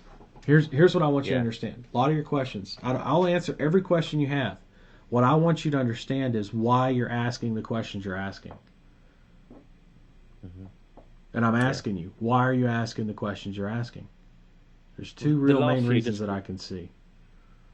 The last few, just being curious, that last bit is something that popped into my mind the last few days about running ads, and I'm not running ads, so I've got to run and test them. Right. Answers. Is that what you're saying? No, that's not what I'm saying. What I'm asking you is, where are these questions coming from? Just thinking about how I could make it work better, or just anything I can use to maximize. And where did the answers come from? In terms of the last question, would come from testing. In terms of all the questions you asked me, would come from what? Oh, right. Myself, and finding out and asking more questions. Finding out, learning what? Learning by... Learning by doing. Learning by doing, right? Learning by experience. Okay, so, and is that the only way to find out? No, I'll give you the answers. No. I can give you the answers. I'd much rather you learn them yourself, and then we have conversations about where to go from here, what to learn next. Because what that does for you is keeps you focused on the right things. Like right now, those questions don't make you any money. Straight up. No.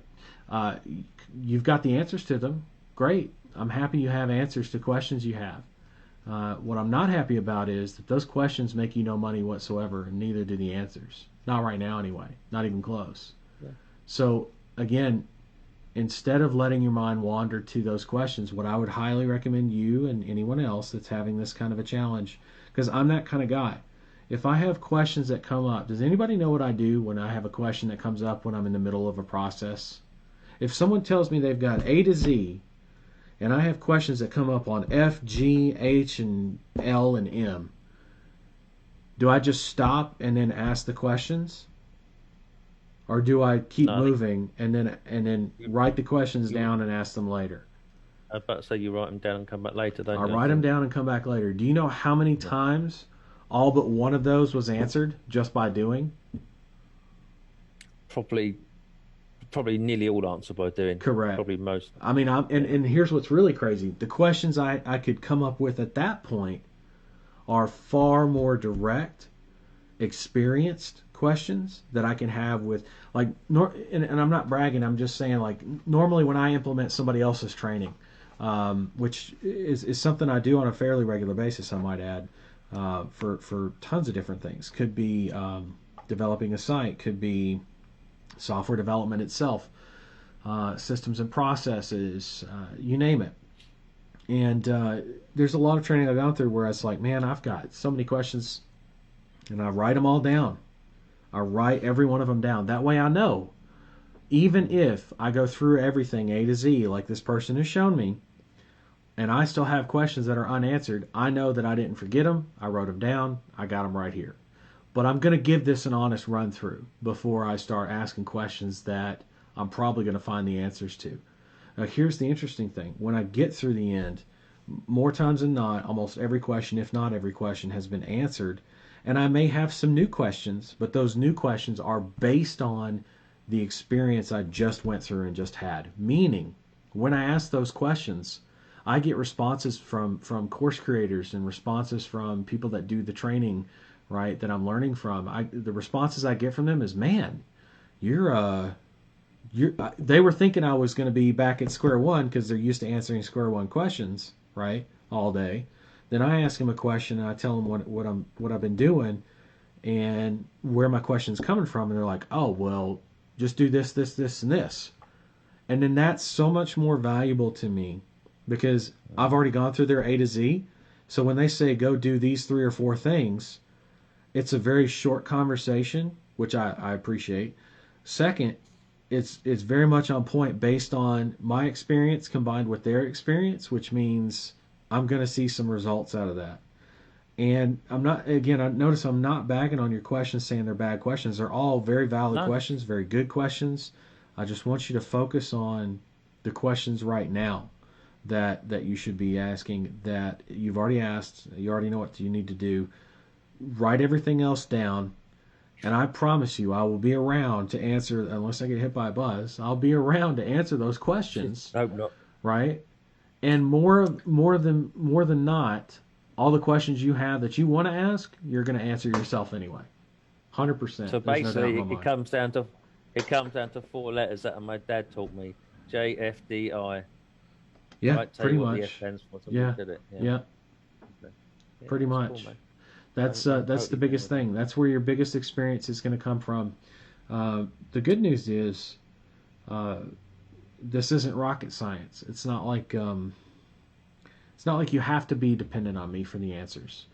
The best news is I'll still be here, and I can definitely point you in the right direction with the answers that you come up with, right? And make sure, like, you just as an example, you popped off earlier with recovery, and I'm like, whoa, no, right? Yeah. No. Without giving you the answers necessarily, I gave you things to look out for, right? Recovery and impound, those are the 2 that you want to stay away from. So anyway, yeah, I appreciate the questions. I just want to make sure you understand where the focus needs to be. Yep. I know exactly what I've got to do. Finish my 2 websites and start prospecting. Finish prospecting when I've got enough quality data, irrespective of how long it takes me. Finish my market research only when I've got enough relevant 20 conversations or more that are good. Correct. Then start practice my script and start prospecting. Now, I've got all the data. I've just got to pay up and dial Central and press go. But I can do that financially now. So perfect. I don't see, I just wanted to pick your brains and little things that I'm curious about. That's all. Always. Those last few questions. Always. And again, I'll answer those questions for you. I just want you to understand the difference between getting, like, it's the unquenchable thirst. All those questions you have are gonna get answers later. Not saying you can't get them now, but what good do they do you now? They don't do you any good now. In fact, if anything, they just clutter your mind. You think, oh, it eases. It's actually the opposite. It's the unquenchable thirst. Like you keep drinking, but you're always thirsty. It's not something you want to entertain, right? You want to maintain and keep your focus on what's going to satisfy you. Talking it through with you now, and I hope I'm not taking too much of your time. No. I've gone on for work.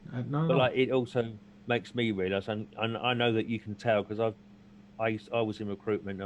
I run a team of people, and it makes you realise that I'm asking baby questions because I'm not doing enough doing. If I was doing enough doing, I wouldn't have time to think of little minuscule questions. I'd be too busy growing, building, scaling, stuff like that. And me just voicing that to you just tells me what I've got to do. So what I've just said.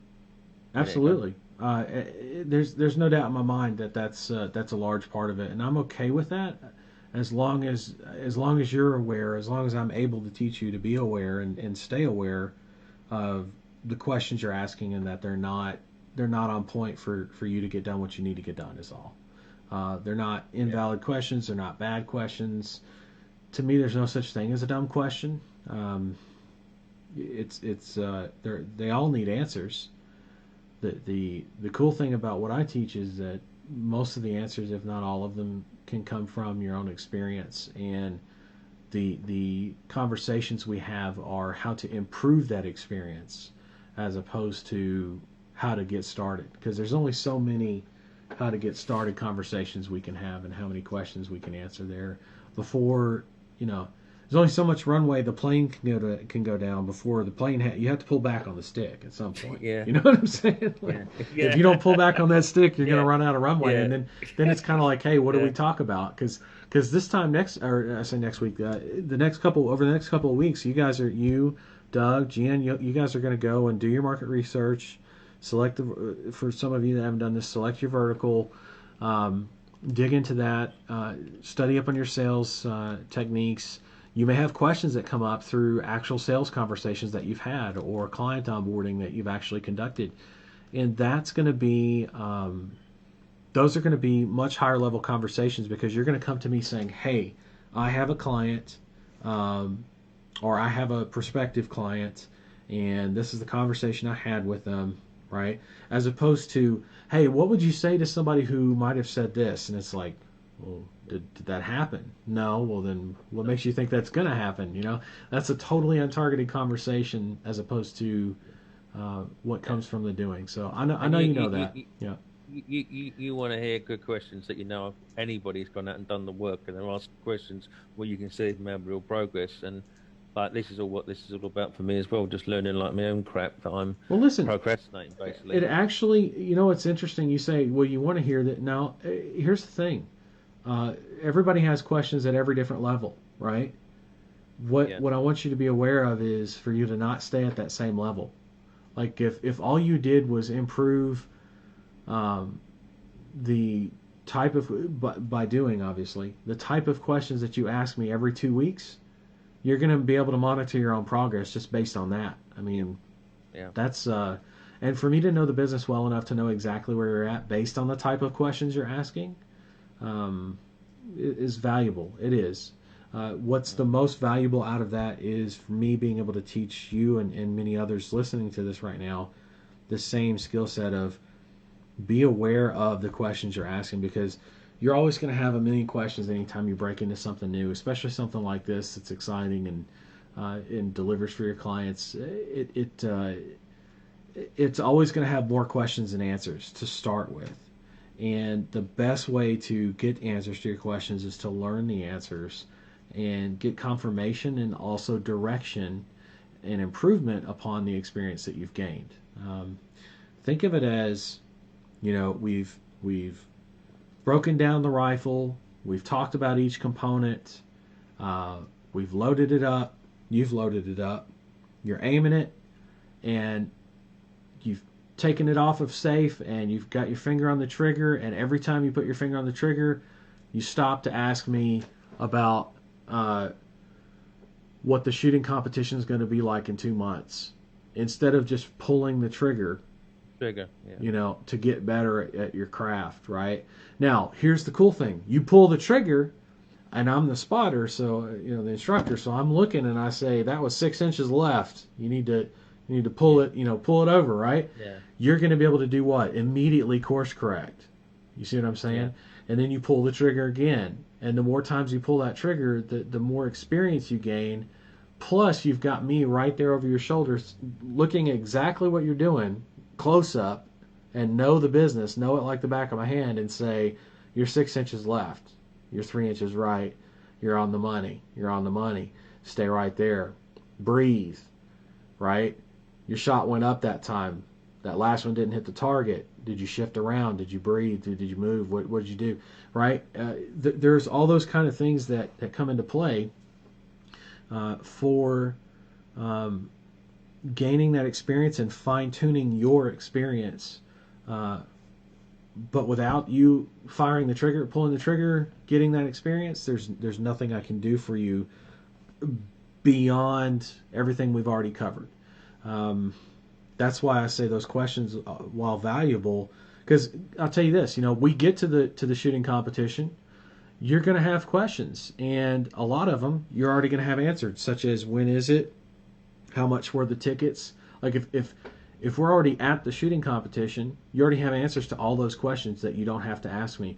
Now your questions become, what do we do at the shooting competition? Like, is it different? Is it a different process? Are there rules? What's the schedule like? And there are things that I'm going to be able to hand you or tell you, and I'll be able to, for example, I'll be able to give you the shooting schedule so that you know what time everything starts. And then on top of that, I'm going to say, okay, this is your first competition. First thing we need to do is make sure that we get some warm-up in. I want to make sure that you get some good rest tonight. And most people are waking up at this time, but we're going to wake up at this time, because there's a couple of things we're going to do in prep in the beginning of the day before we even start thinking about shooting, to get you in the zone, get you in the right place, in the state of mind. And that's kind of think of it as like I'm giving you the outline of what most people do or how most people have done well with it, and then I'm giving you the finer points of like what a coach or a mentor could give you on top of that. And that, I feel like you know, a coach or a mentor would be the one that gives you the water, make sure that you take in a drink of water every now and again. Like, for example, do you know how many times I go on a session and forget to take a drink of water?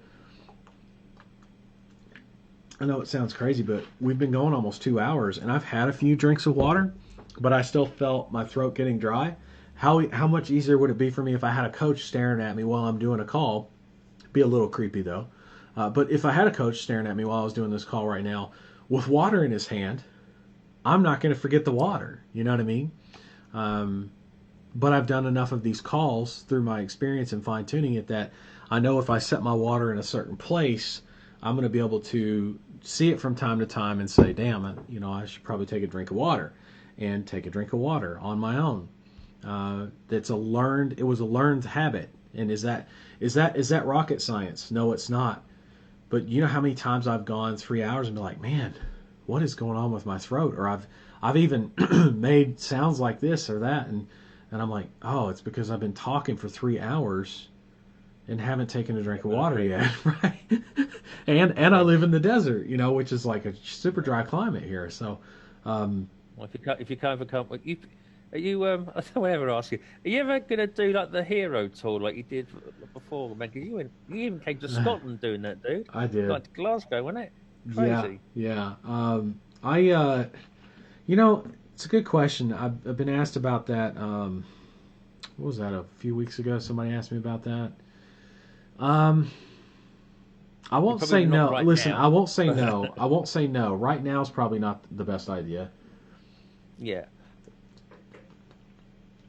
There's some things I've got that I'm kicking around, and that's one of them in terms of getting back out there and doing that.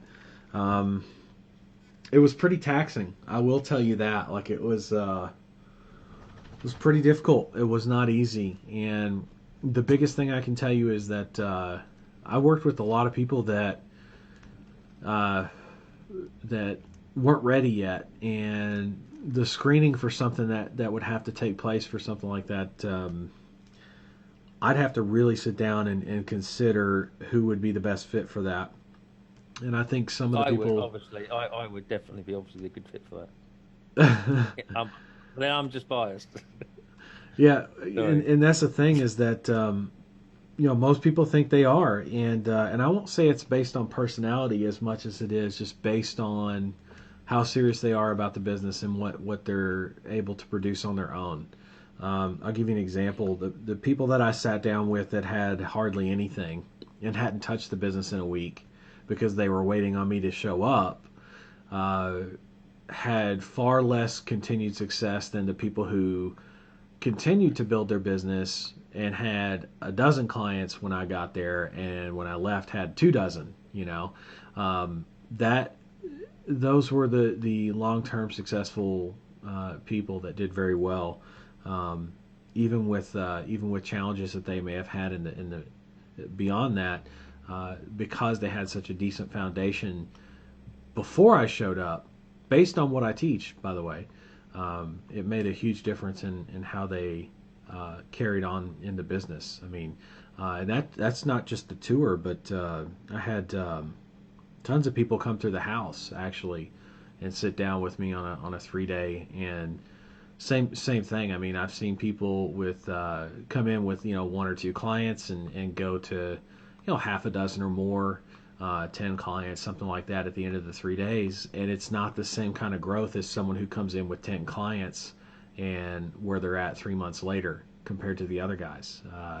It's totally different, and that's most cases, not every case, but most every case, that's how it is. So. It's something I have. Short answer is yes. It's something I have considered, something I will continue to consider. Right, Vegas is always a nice place to go for 3 days. It is. Well, right now, everything's kind of closed down. Oh, not this minute, but generally speaking, I mean. Generally speaking, yeah, Vegas is pretty nice. Maybe not during the summer. So maybe we'll do something this fall. Maybe I'll travel around for the winter. I really don't know. But it's not off the table. That much I can tell you. Yep. Awesome, mate. Awesome. Thank you. All right. Well, let's see here. Got a comment. Let's make this last call for questions. If anybody has any questions, feel free to ask. Make sure they're on point. That's all I ask is to keep you guys on point. Someone says, it's Elaine. Going to start doing Facebook ads along with the voice broadcasting to drive phone calls for prospective clients. Okay. Thought I would direct them to call now. Do you have any experience using Facebook to market to get clients? Anything that might be beneficial to know? Yeah, absolutely. There's ways to. This is something I taught on recently, just not to the mentorship, and it's something I can teach in the mentorship as well. I guess I can do that on Monday, Elaine. But just to give you the short answers for now, there's a service that works pretty well called Lead-In-Force, and with it you're able to pull from pages, from groups, all the different members that or people that are attached to that page that have engaged with that page or engaged with that group, and I think it's like I think for their basic plan it's like $99 a month, so it's not something you want to like start with, obviously, if you're bootstrapping. But if you're looking to get clients from Facebook, one of the things you can do is pull from targeted groups of business owners, for example, from your vertical. That would be one way to go about it. Another way is to target types of brands or franchises, things like that. Titles in terms of the vertical itself, like plumbing companies, that kind of a thing, or plumbers. That would be a way to go. There's also agencies that you can target, and think of it as like not just agencies, but it's the word I'm looking for. Agencies that are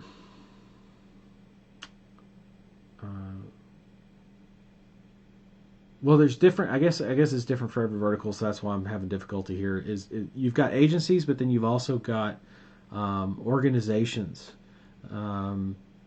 associations, that kind of thing, that are dedicated, unions even sometimes, that are dedicated to certain verticals, right? You don't want to target unions, obviously, but target something non-union, but use the associations, use the continuing education companies, use the organizations, the foundations, the trainings, associations, etc., to target. And most of those places and organizations have pages on Facebook or groups on Facebook that you can grab a bunch of people. And if it's a plumbers association and it's a Facebook group, guess what? It's going to be full of plumbers. It's not going to be only full of plumbers, but a lot of people in there are going to be plumbers or people that service the plumber market. So that's one way. The second thing is it's the way you run ads. That's the targeting, which targeting is super important, obviously. But so is how you run the ads. One of the best ways you can run an ad is to start with think of it as like a cake. It's got a layered cake. You've got the top layer, which is people don't even know you exist, and so a lot of people call this the awareness level and all that kind of stuff. It's actually structured inside of your campaigns as a separate campaign. So you've got a campaign inside of Facebook that's video views, for example. The videos you could run, you could do split tests on this, but it would basically just be a short intro, outro of you saying your name, saying your business name, encouraging them to call you now at the phone number. Use a Twilio number from inside of Ring Ads, by the way. Track all your phone calls. That'll be good. That way you have recordings of them and everything. And forward that phone number onto your cell phone, right? And make sure that it's posted inside of or up at the top of your video. It takes a little bit of video editing skills. If you don't have that, someone on Fiverr or someone on Upwork can help you with that. But the idea is an intro and outro with call to action, right? To call you and what you have. And you can use the same basic script of, I've got calls coming in every day. They got to go somewhere. And I mean, like right now, if you need more business right now, give us a call at 888-555-0155, right? That's the intro and outro. Now, in the middle, the meat of the sandwich, right? Those are the two bread sides of the sandwich of this awareness campaign, that top level, that top layer, right? In the middle of that ad, you would have what I like to do is, anybody ever seen those like 911 calls on TV from way back in the day? They used to do like just in case you couldn't understand what was being said, you would have, it was like a video transcript of the call. So it would say like 911 operator : and then it would say whatever she said or he said. That was the operator. It would say 911 emergency response, and then you would see scared girl : oh my God, yes, and then it would say it on the screen, right? And that was a horrible girl's voice, but that's because I'm a dude. So you get the idea, though. It was transcribed, like the call was transcribed on the screen, and you could do something like that where if you have call recordings for plumbing, for locksmiths, for water damage, HVAC, any of those things work really, towing even. You can have those transcripts up for people that needed help on a call and got help on the call by one of your providers, right?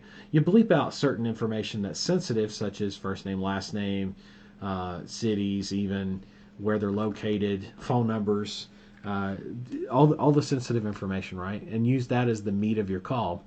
And then, of course, on the outro of the video, you can say something similar to, we've got tons of calls coming in like this every day, for towing and roadside assistance, or for installs and repairs, or whatever it is, right? For cockroaches and bees, and all kinds of pests. Then if you need more business right now, then give us a call. We're ready to talk. 888-555-0155, right? And that's it. That's your video.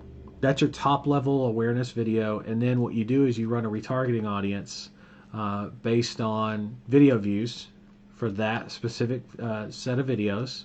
And again, you can split test different videos or different versions of that video. So if you have like 10 recordings, you could take that middle piece of that sandwich with some good video editing software like Camtasia or something. That's what I tend to use. And the intro and outro can be exactly the same. The only thing that changes is that transcribed 911 call. I call it 911, but it's not a 911 call. You get the point. The recording that you have that's transcribed like a 911 call. And you could have 10 different recordings. That would give you 10 different video versions to split test at that top level awareness. And you can get video views for super cheap, and obviously some videos are going to convert better. The good news is this. Some people who are ready to move right now have a phone number. They're going to call you up and go, right? Like call you up and let's do business right now. But for most everybody, that's just an awareness campaign. They're going to hear that and say, man, that does sound really good. And then they're going to forget about you, or they're going to move on to something else, right? It's just how people are. The good news is you can retarget them and come back to them later. And when you retarget them, you can actually, if you run your own Facebook page, the ad that you run inside of this, the second layer, right, if you will, and this, I'm actually super simplifying this. You can do a few different layers of engagement, if you will. But for this example, I'm just doing two. So the second one could be retargeting for a phone call. Like you can actually drive a specific response of a phone call. And you have to set up a phone call button on your Facebook page, and your Facebook page really needs to speak to the vertical business owners, right? Meaning HVAC business owners.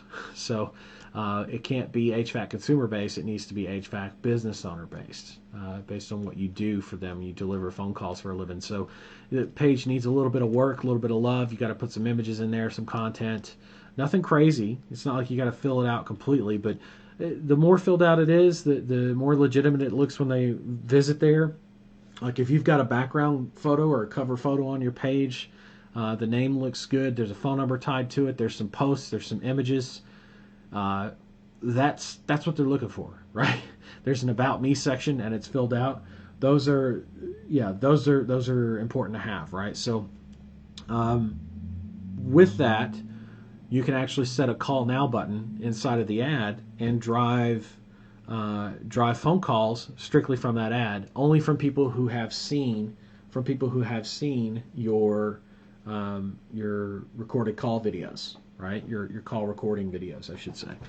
And that is a great, and keep in mind with that in addition to the targeting that you would have, which is specifically the companies that you're targeting, right? The vertical that you're targeting makes a huge difference in how many calls you can get and how many people you can get interested. I mean, you can acquire clients for, I've seen it as low as like $15-20. You could probably get it lower, but out of the gate, like $15-20 up. You know, I've seen people spend $50 to get a client, but those clients were worth thousands of dollars a month. So while it's more expensive than ringless voicemail voice broadcasting, getting a client from Facebook ads, it is possible. It does take a little bit more work, I say, and it's something that would take constant management and updating to make sure that you're getting the best out of those campaigns that you can get. But it does work, and it can pull in tons of clients, and it can do it at a decent client acquisition rate compared to what most people would pay. But yeah, I mean, $15, $20, $30 a client even is still pretty good. $50 a client still pretty good if you're making $1,000, $2,000 a month profit per client. I mean, that's every client you get is money. So if you're running ringless voicemail voice broadcasting, you want to expand with Facebook ads. I kind of just gave you the exact layout for how you could do that, and it could get a little bit more techie, or not techie, but a little bit more complicated. But that's the absolute simplest way to run it, to run a series campaign and expose people to what it is that you're offering and drive the specific actions that you're trying to drive, which is getting a phone call, right? Both ads are very specifically geared towards them calling you, right? And the first one, if they didn't get the hint with the phone number posted at the top of the video fixed the entire length of the video, or at the bottom, but preferably at the top, then they definitely got the hint on the second one when the button inside of the Facebook ad is actually a call now button, right? Like they definitely got the hint on that one, and makes a big difference in terms of client acquisition. But yeah. Let's see. So we did a last call. Let me just double check on the questions here. What do we got? Facebook for prospecting, not for lead gen. Yeah. That's what we were talking about, for prospecting for clients. Add the call recordings. Yep. So you already have your page set up. That's good. Going to retarget as well. Good. Elaine is good at Facebook ads. Figure $20 a day, $5 a day for retargeting. I mean, I'm more of the for $20 a day on videos though. I'd see for video views at the top level, that top layer. I would actually run. I mean, if you're going to run 20 a day on the top level, then I would run 10 a day on the bottom level, because you're going to have a lot of video views that you want to hit up relatively quickly, and just keep an eye on your frequency. Make sure that stays down. 2 or 3 would be advisable. Anything more than that, it's probably, even on a retargeting ad, it's you're probably going to need to add some tests in there, some split tests in there. But yeah, you could always test out your determine your top 3 based on your top layer there, the top videos, right, that you have, and maybe run one of those as your retargeting as a split test too, right, on top of the call now ad that I told you to run inside of Facebook. But yeah, those are a couple different options you can choose to run. Again, you can get as complicated and as tricky with it as you want, but that's the basic overall start to getting prospects with Facebook ads. So cool. All right, looks like we're good on questions, at least as far as I can tell. Let me just double check. Yep. Okay. Good there. Looks like we're good on. I think everybody else. Everybody else is good to go here on the Zoom. Cool. Okay. So here we are at the end of the session. Thanks for sticking around, everybody. Appreciate every one of you, and know that I'm always here to answer questions. That's a given. I just want to make sure that everybody understands that I'm answering the questions based on